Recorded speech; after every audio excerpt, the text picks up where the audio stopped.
जय हिंद एवरीवन। तो आज हम बात करेंगे डीएमए। तो डीएमए क्या होता है? हमारे 8037 कई सारे में हमारे माइक्रो प्रोसेसर में आता है टॉपिक डीएमए। डीएमए का फुल फॉर्म क्या है? Direct memory assessing.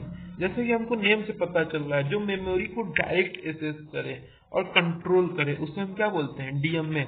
डीएमए क्या है? एक तरह का हमारा इनपुट टेक्निक है जो यूज किया जाता है किसके लिए? अधिकतर हाई स्पीड जो डेटा होते हैं हमारे, जो हाई स्पीड हमारे डेटा होते हैं उनको ट्रांसफर करने के लिए अधिकतर हम यूज करते हैं, वो डीएमए करते हैं। और जो डीएमए जो हमारा होता है वो चेक करता है क्या? इनपुट को चेक करता है, और जो इंटरप्ट होते हैं जो इनपुट में डेटा ट्रांसफर करने के लिए, वो क्या होते हैं? वो स्लो होते हैं। तो इसके लिए हर इंस्ट्रक्शन को वो फेच करता है और एग्जीक्यूट करता है। मतलब वो क्या करता है? डीएमए आपका अधिकतर वो चेक करता है इनपुट और इंटरप्ट इनपुट को, कि डेटा हमारा जो रिलेटिवली है स्लो क्यों हो रहा है, क्यों हमारा इंस्ट्रक्शन जैसे क्यों हमको हर एक इंस्ट्रक्शन में हमको फेच और एग्जीक्यूट करना पड़ रहा है। तो डीएमए में क्या होता है? अधिकतर वहाँ पे जो एमपीयू जो होता है, माइक्रो प्रोसेसर होता है, वो रिलीज करता है किसको? कंट्रोल बस के द्वारा, कि कैसे डिवाइस को हम कंट्रोल करें।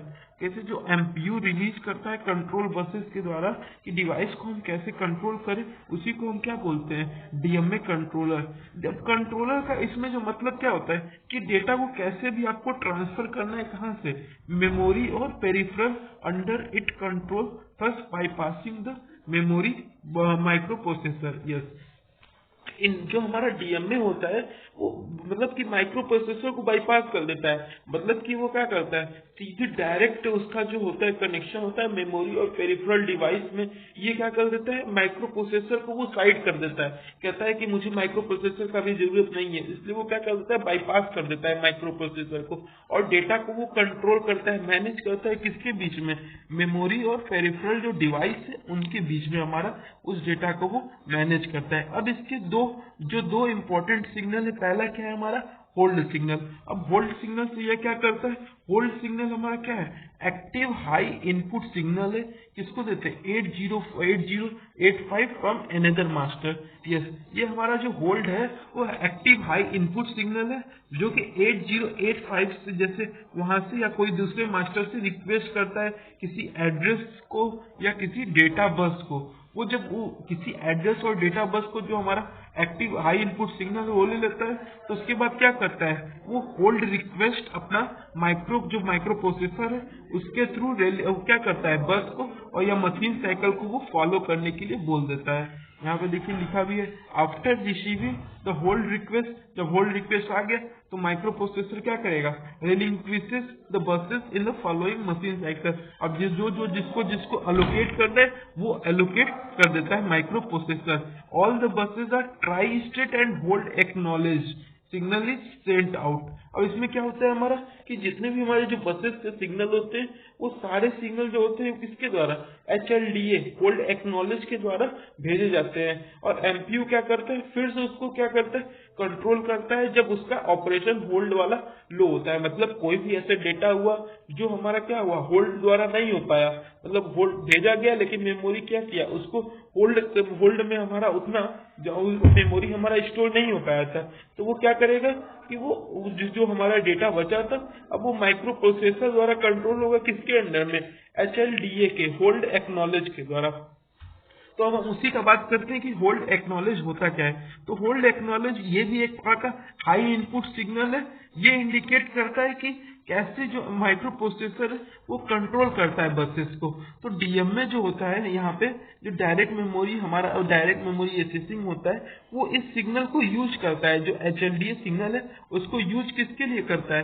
कि जो पेरिफेरल और रिक्वेस्टिंग माइक्रो प्रोसेसर होता है, बसेस होते हैं, उसको क्या करता है? उसको हमारा उन दोनों के बीच में जो इंटरलिंक का काम करता है डीएमए, और जो एचएलडीए के थ्रू। और जो माइक्रो प्रोसेसर होता है उसके दो कोई कंट्रोल होते हैं जो चिप्स चिप सिलेक्शन के जो कंट्रोल चिप सिलेक्शन बस होते हैं और जो कंट्रोल सिग्नल होते हैं वो HLDA के द्वारा ही होते हैं। और इसके बाद क्या होता है, हमारा जो कंट्रोलर होता है वो कंट्रोल का अपना कंट्रोल करने के लिए अपना ले लेता है, और जो माइक्रो प्रोसेसर का रोल होता है वो एलोकेट कर देता है डेटा ट्रांसफर के लिए। तो HLDA कहीं ना कहीं हमारा होल्ड एक्नॉलेज होता है कि मतलब कि अगर डेटा जैसे हमारा कोई भी है तो वो रिक्वेस्टिंग के लिए भेजा गया HLDA रिक्वेस्ट के लिए, तो माइक्रो प्रोसेसर उसको क्या करता है, उसको कंट्रोलर प्रोवाइड करता है कि हाँ उसका कौन सा चिप सेलेक्ट चाहिए, कौन सा कंट्रोल सिग्नल होना चाहिए। तो HLDA का ये रोल होता है। और देखिए अगर हमारा कि DMA कंट्रोलर का क्या क्या परफॉर्मेंस फंक्शन क्या है तो वो देखते हैं। To perform this function the DMA controller should have क्या होना चाहिए, उसके पास डेटा बस होना चाहिए, एड्रेस बस होना चाहिए, रीड राइट कंट्रोल सिग्नल होना चाहिए, और कंट्रोल सिग्नल होना चाहिए to disable its role of peripheral and to enable its processor. हाँ, कि इसमें जो पेरिफेरल का रोल हम उसे डिसेबल करें, उसके पास कंट्रोल होना चाहिए कब हम पेरिफेरल का और कब माइक्रो प्रोसेसर का। और इस प्रोसेस को हम क्या बोलते हैं, switching from slave to master. और यहाँ पे जो स्लेव मतलब क्या है, स्लेव अधिकतर हम किसको बोलते हैं, तो स्लेव मोड मतलब क्या, गुलाम या दास मोड। और मास्टर मोड मतलब कि जो राजा होता है या मास्टर्स होता है जो जिसके अंडर में स्लेव होते हैं। तो ये मास्टर मोड जो होता है हम कैसे जो पेरिफेरल को छोड़ के माइक्रो प्रोसेसर को दे देते हैं, यही हमारा DMA होता है, DMA कंट्रोलर। तो ये मीनिंग था DMA कंट्रोलर का। एक बार रिवाइज आपका करा दे तो DMA कंट्रोलर क्या था, DMA कंट्रोलर कोई भी इनपुट टेक्निक था, कैसे आप हाई स्पीड डेटा को ट्रांसफर करेंगे, कैसे इनपुट डेटा और इंटरप्ट डेटा जो होते हैं वो उनका जो रिलेटिवली स्पीड होता है वो लो हो जाता है, और उसके कारण हमारा जो फेच और हमारा एग्जीक्यूशन में प्रॉब्लम आती है। तो DMA क्या करता है, वहां पे MPU रिलीज करता है और कंट्रोल करता है बस को, कैसे हम कंट्रोल करेंगे उसी को हम क्या बोलते हैं, DMA कंट्रोलर।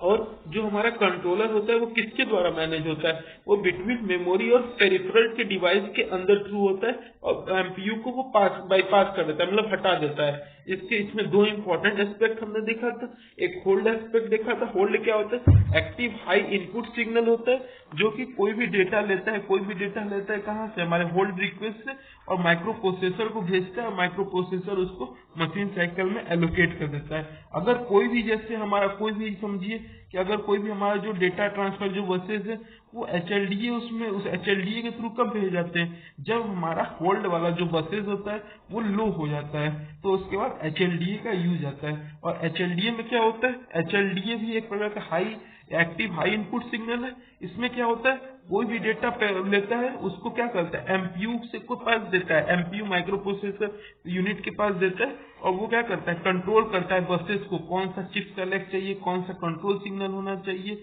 ये क्या कर देता है हमारा, ये डेटा को हमारे ट्रांसफर कर देता है। और ये इसके पास क्या होता है, कंट्रोलर रियल होता है। और जो DMA होता है कौन कौन सा पार्ट कंसिस्ट करता है, हमने देखा था address bus, data bus, read write control signal, और कंट्रोल सिग्नल डिसेबल करके कैसे पेरिफेरल को डिसेबल करके और प्रोसेसर को इनेबल, और इसी को हम क्या बोलते हैं, switching from slave to master mode. तो ये रहा हमारा DMA कंट्रोलर के बारे में।